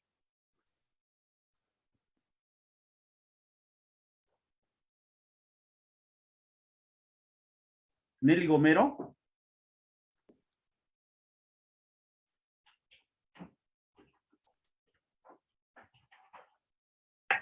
Bueno, mientras Nelly Gomero se Sí, ahí suma. he visto una pregunta en el chat que la quiero responder, que es el asunto del propósito de aprendizaje, ¿no? Eh, ya, yo quiero hacer un comentario sobre eso, porque dicen, no, ¿cómo vamos a priorizar el problema si lo que hay que priorizar es el propósito? Ok, a ver, aclaremos las cosas. El propósito de aprendizaje, y eso también lo he discutido en distintos foros y espacios, el propósito de aprendizaje son las competencias, no es otra cosa. Pero cuando el profesor le dice, no, la sesión tiene que tener, ¿no? La EDA, su título, la situación significativa, la pregunta, el propósito, el producto. Porque estamos esquematizando, hemos construido un formulario, ¿no? Llene usted este formulario único, ¿no? Para diseñar. Y eso es lo que yo discuto. La experiencia de aprendizaje dice, aprendemos a ahorrar la energía eléctrica. Ya, eso es un contenido, ¿no es cierto? Es un conocimiento, ya. Así es el título de la EDA. Entonces, ya el título está diciendo que lo que el chico va a aprender es un contenido. Cuando leemos la situación significativa, lo que vemos es que no me está planteando en realidad un problema, está planteando el tema de la electricidad. Y el producto es una cartilla, ¿no es cierto?, para cuidar la energía eléctrica. Es decir, otra vez es un contenido. Y el propósito es que los chicos aprendan a cuidar la energía eléctrica, etc. Ya. ¿Dónde están las competencias allí? No están en ninguna parte. Por eso cuando yo veía estas cosas decía, oiga, pero es que el propósito son las competencias. ¿Por qué yo tengo que tener un propósito distinto? Eso es una locura. La segunda cosa es que eh, yo entiendo el sentido de esa indicación. O sea, tú tienes que pensar qué es lo que mis estudiantes necesitan aprender. Sí, es cierto. Pero, ¿qué es lo que yo observo? Que cuando el profesor piensa primero en las competencias que quiere trabajar, inmediatamente le inventa actividades y al final piensa en el problema y pone cualquier cosa que funja como problema, pero que le permita no envolver como sombrilla las actividades que ya pensó. O sea, pensó primero las actividades y después pensó el problema. Por eso yo aconsejo a los profesores no hagan eso. Piensen en un problema que sea lo suficientemente retador y vean qué actividades se necesitan, imaginen qué actividades se necesitan para resolverlo y cómo se enlaza con las competencias que ustedes quieren trabajar. Tienen que estar perfectamente enlazados. No puede ser que yo piense primero las actividades y después se me ocurra plantear cualquier situación. Naturalmente, si yo quiero que mis chicos trabajen determinadas competencias porque necesitan trabajarlas, tengo que encontrar un problema cuya resolución demande esas competencias. Pero no me puedo anticipar a pensar las actividades antes de pensar el problema. Eso es lo que yo estoy queriendo decir. Porque de lo contrario me sale un Frankenstein, como las cosas que estamos observando nosotros por lo común. Ya, ese es el comentario que quería hacer, profesor, de esa pregunta que planteó la profesora. Sí, muchísimas gracias. Y ocurre lo siguiente, ¿no? A raíz de lo que usted acaba de aclarar, eh, digamos, en las experiencias de aprendizaje, ¿ya? Y eso, bueno, las hemos podido evidenciar en las asistencias técnicas que hemos tenido a cargo de los amigos del ministerio, es que el propósito de aprendizaje termina siendo una síntesis de todas las competencias que se van a trabajar en una determinada experiencia de aprendizaje. ¿Esto es válido? ¿No es válido? Es otra pregunta reiterativa que nos hacen los colegas en las instituciones educativas. Y cuando nosotros de repente acudimos al currículo nacional, establece lo que usted acaba de mencionar, son las competencias. Pero ya cuando se hace esta síntesis, y bueno, se nos expresa y nos dice, no, es que eso hay que darle a conocer al estudiante. No sé, ¿qué comentario le merece ello? Pero es que tú te das cuenta que son cosas que a alguien se le ocurre, ¿no? Que, oye, ¿y qué tal si se hace una síntesis, no? Es un resumen de todo lo que los chicos van a aprender. Ahí está el propósito, listo. Pero no se dan cuenta. ¿Y eso qué función tiene? ¿Por qué no le puedo decir al chico cuáles son las competencias que quiero que trabaje? Obviamente, un proyecto no va a permitir que el chico logre una competencia. Le va a permitir ponerla en práctica, ¿no? Entonces, porque las competencias se logran a través de oportunidades reiteradas. No es que a través del proyecto va a lograr una u otra competencia, pero va a avanzar en el desarrollo de esa competencia. Eso es lo que yo tengo que explicar. ¿Por qué tengo que inventar una síntesis? ¿Cuál es? Claro, Yo me imagino que la idea de síntesis viene porque si yo le meto 12 competencias, entonces, claro, el chico se va a dormir cuando yo termine de explicarle las 12. Entonces mejor hago un resumen y a ese le llamo propósito. Pero meter una enorme, fíjense ustedes, si trabajamos en serio los proyectos, las competencias tienen que entrar en todas sus capacidades. 12 competencias con todas sus capacidades, no ha nacido el profesor en la tierra que sea capaz de trabajar 12 competencias en serio a la vez, con 30 chicos, con 40 chicos. Eso es imposible. Entonces, lo que hacen en realidad es agarrar la competencia y con una tijera le cortan un pedacito. Eso es lo que meten, ¿no?, en el proyecto con una actividad, pero reportan que están trabajando la competencia, ¿no? Y entonces hacen una síntesis de los pedacitos y a eso le llaman propósito. ¿Te das cuenta? Es una distorsión tras distorsión tras distorsión. Explíquenle a los chicos qué cosa es lo que esta experiencia les va a permitir aprender o empezar a aprender. ¿Para qué tienen que hacerles un resumen? Además, lean ustedes los propósitos que están en Aprendo en Casa. No son un resumen de las competencias, son un resumen de contenidos, ¿sí? Son un resumen de contenidos. Es decir, las sedas nos han llevado, nos han regresado a un currículum por contenidos. Y las competencias están solo nominalmente puestas abajo, porque el chico hace una suma y una resta, ya está trabajando la competencia, resuelve problemas de cantidad. Es cierto, pues, porque el chico toma la temperatura del ambiente en varios días seguidos, ya está trabajando la competencia de ciencia y ambiente. Porque el chico escribe, toma apuntes, o hizo una entrevista y tomó apuntes, ya está trabajando la competencia de producción de textos escritos. Eso es un autoengaño. No están trabajando las competencias. Entonces, todo es una gran simulación. Entonces, yo los invito realmente a recapacitar. O sea, el propósito de aprendizaje son las competencias. ¿Por qué los tengo que diferenciar? Nos confundimos nosotros y confundimos a los estudiantes. Entonces, las competencias se van quedando atrás, se van quedando atrás, se van quedando atrás. Ok, ahora sí, nuestra colega Nelly Gomero ya tiene la posibilidad de activar su micro. Adelante, Nelly Gomero. Hola Max, buenos días. Uy, ahora. Hola. Sí, Nelly, adelante, adelante. Mejor me voy, mejor me voy. Ya, sí, gracias Max, buenos días, colegas, buenos días, señor Luis Guerrero. Mi pregunta era la siguiente, yo estaba, o sea, más que una pregunta es para que quede claro para todos los participantes aquí. Muy de acuerdo con usted cuando planteaba que las experiencias de aprendizaje están en todas esas metodologías, ¿no? En el ABP, en el aprendizaje basado en problemas, en las unidades, en las secciones, en estudio de casos y todo ello. Bien, también decía que para que sea un proyecto requisito de que los mismos estudiantes diseñen las actividades, ¿no? Y que se pueda, digamos, estimular el pensamiento crítico, el pensamiento complejo de los estudiantes. Hasta ahí muy de acuerdo. Quisiera que quede claro para todos nosotros en qué momento del proyecto, en qué espacio se puede diseñar o que los estudiantes diseñen las actividades, ¿no? Porque cuando uno construye el proyecto de aprendizaje, el proyecto basado en problemas, el aprendizaje basado en proyectos, eh, tiene hitos, ¿no?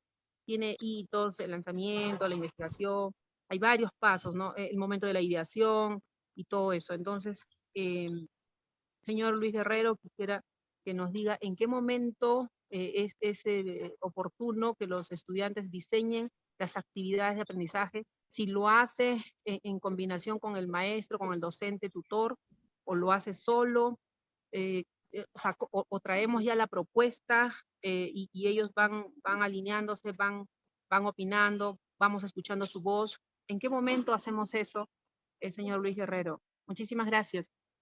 Gracias, profesora. Con mucho gusto. A ver, habíamos dicho que todo proyecto empieza con un problema, ¿no? Un problema, un planteamiento, ¿no?, de la propuesta de un producto. Ok. Los estudiantes, en primerísimo lugar, tienen que dedicar, ¿no?, un buen tiempo, que puede durar una sesión o más de una sesión, en analizar el problema, en discutirlo entre ellos, ¿sí? Esta discusión a fondo, esta discusión profunda sobre el problema que se plantea en la situación significativa, es un requisito indispensable para que los estudiantes puedan visualizar qué actividades tienen que realizar para afrontar el problema o elaborar el producto.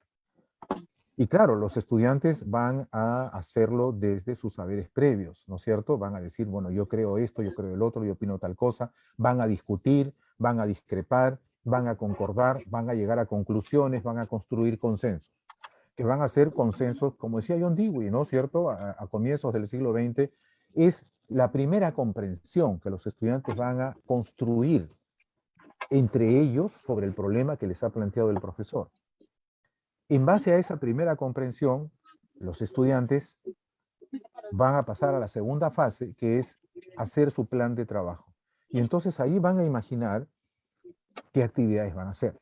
A ver, para hacer tal cosa, yo propongo que se haga esto, yo propongo que se haga el otro, van a discutir, van a hacer lluvia de ideas. O sea, hoy hay un micrófono que se ha abierto y estamos escuchando las conversaciones, sí. Entonces, lo que yo digo es que ellos van a hacer su lluvia de ideas, cada uno va a hacer sugerencias de actividades, van a discutirlas, se van a poner de acuerdo. En ese momento es que los estudiantes deciden a través de qué acciones van a investigar y a elaborar el producto. Y yo te digo, ¿dónde está el profesor en esto? Porque ese es el trasfondo de tu pregunta. El profesor está todo el tiempo involucrado. En estos dos momentos está profundamente involucrado. ¿Por qué? Porque el profesor no se ha ido de paseo. El profesor, cuando los chicos discuten, el profesor está ahí. El profesor está ahí y está dispuesto a colocar en determinados momentos, y si acaso es necesario, preguntas que incentiven la reflexión. Ustedes han escuchado hablar de las preguntas socráticas, ¿no es cierto? Todas las preguntas que Sócrates hacía a sus discípulos cada vez que venían a preguntarle algo, ¿no? Eran preguntas que los invitaban a pensar por sí mismos, ¿no? Entonces tú me preguntas a mí, pero a ver, ¿y tú qué piensas de lo que me estás preguntando? ¿Y en qué te basas? ¿Y de dónde has sacado eso? ¿Y a quién se lo has escuchado decir? ¿Y cuál es la evidencia de lo que estás diciendo? O sea, Sócrates todo el tiempo estaba devolviéndole preguntas a la gente que venía a consultarle cosas, porque por eso él decía, mira, la gente cree que un sabio sabe todo. Yo no sé nada, decía, ¿no? Lo único que sé es que no sé nada. Por eso decía Sócrates, yo no le puedo enseñar nada a nadie.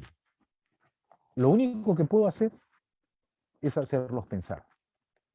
Y esas eran las preguntas que hacía Sócrates. Y, por suerte, hay muchos autores que han recogido las preguntas que Sócrates solía hacerle a sus discípulos y las ha sistematizado. Y hay 6 o 7 preguntas socráticas que son utilísimas para que el profesor pueda incentivar una reflexión profunda en sus estudiantes cuando están analizando el problema e incluso cuando están haciendo su plan de trabajo. De esa manera el profesor interviene ayudándolos a pensar, no soplándoles, no evaluándolos, no tomándoles el examen, sino colocando preguntas abiertas que los incentiven a pensar, a ir más al fondo en sus reflexiones, ¿sí? Pero la segunda parte de mi respuesta es la siguiente. Es absolutamente válido que un profesor que jamás ha trabajado de verdad con la metodología de proyectos y que está dispuesto a trabajar con esa metodología en todas sus implicancias, que pueda llevar un proyecto estructurado o semiestructurado para ganar confianza a él y ganar confianza a sus alumnos. Yo le digo a los colegas, siempre le digo, sí, si eso te da confianza, puedes proponer un proyecto. Tú puedes poner por un proyecto semiestructurado, ¿no? Como esas pizzas que piden que están semicocidas, que solamente tienes que meterlo al horno unos minutos y ya está lista, porque viene medio preparada. Igualito. Los chicos complementan, van aportando cosas, ¿no? Entonces, lo llevas a medio hacer. La otra mitad la ponen los estudiantes.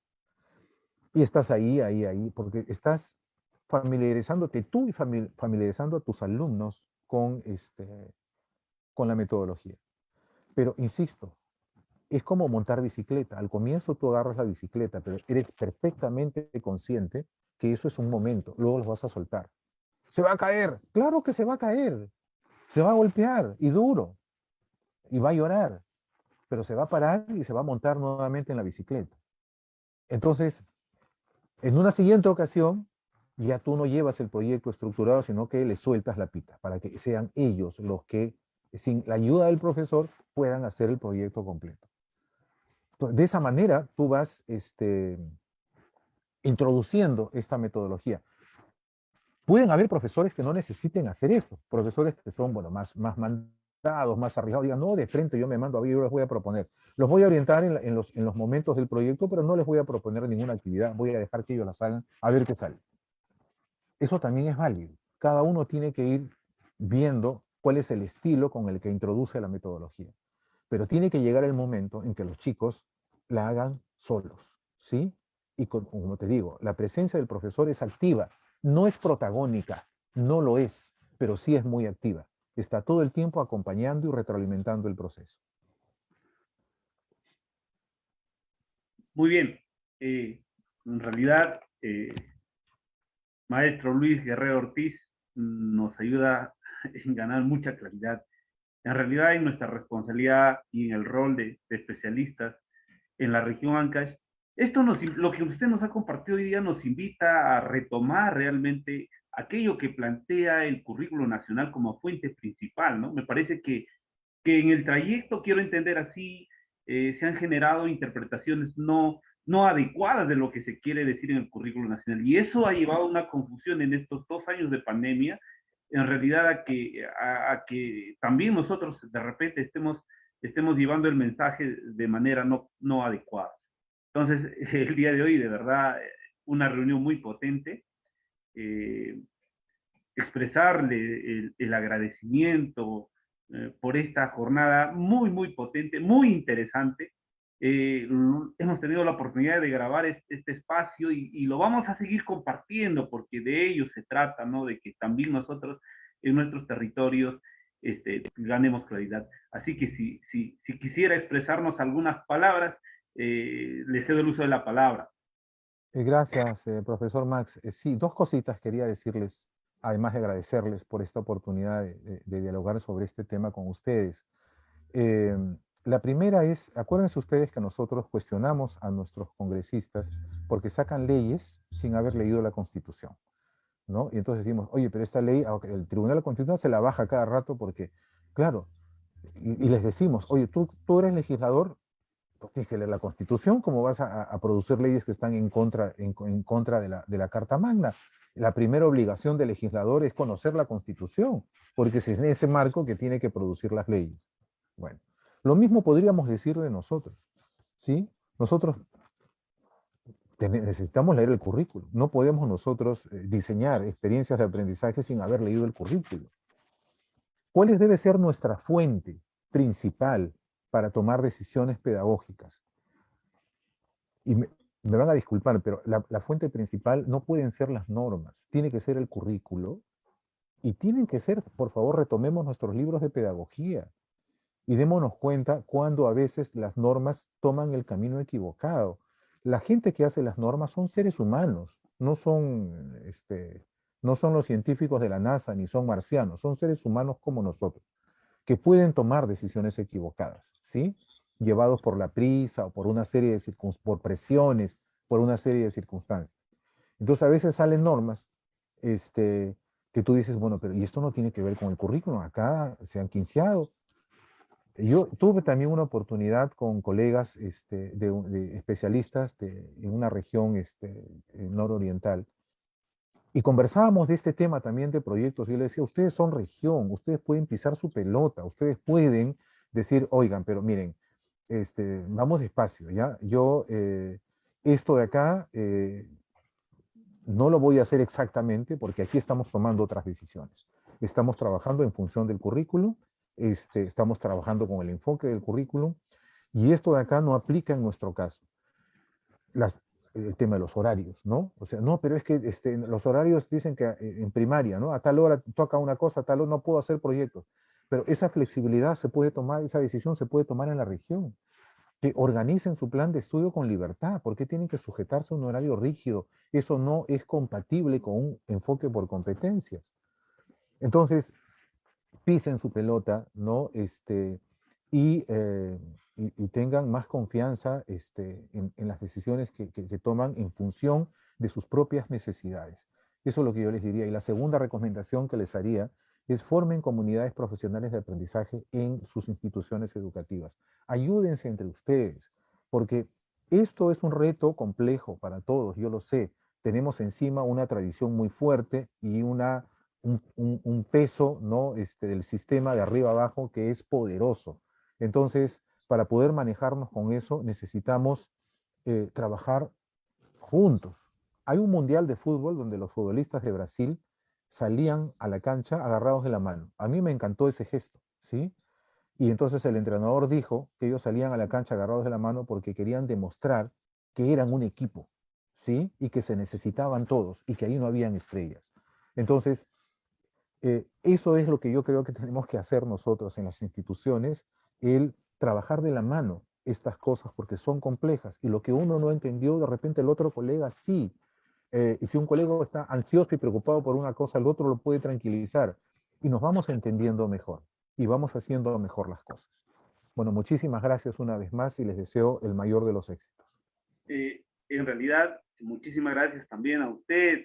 Y como señal de ese construir comunidades de aprendizaje, yo voy a invitar a todo el equipo de la región Ancash a que puedan encender sus cámaras en señal de agradecimiento de esa construcción de comunidad, a que a partir de las cámaras le podamos expresar los aplausos, el agradecimiento a nuestro amigo Luis Guerrero, y a aquellos que no puedan acceder a las cámaras, pues por lo menos expresar alguna reacción simbólica, sí. Así es que en este momento permítame expresarle un fuerte voto de aplauso por esta magnífica presentación y estamos muy seguros que no va a ser la primera ni la segunda oportunidad. Yo sé que va a haber muchas N oportunidades para seguir eso que usted ha mencionado, construir colaboración, articular esfuerzos, porque de eso se trata el ser actores en el sistema educativo. Así que en nombre de la región Ancash, muchísimas gracias, estimado maestro Luis Guerrero Ortiz, y hasta una próxima oportunidad. Muchísimas gracias. Muchas gracias. Adiós. Suerte para todos. Gracias, profesor.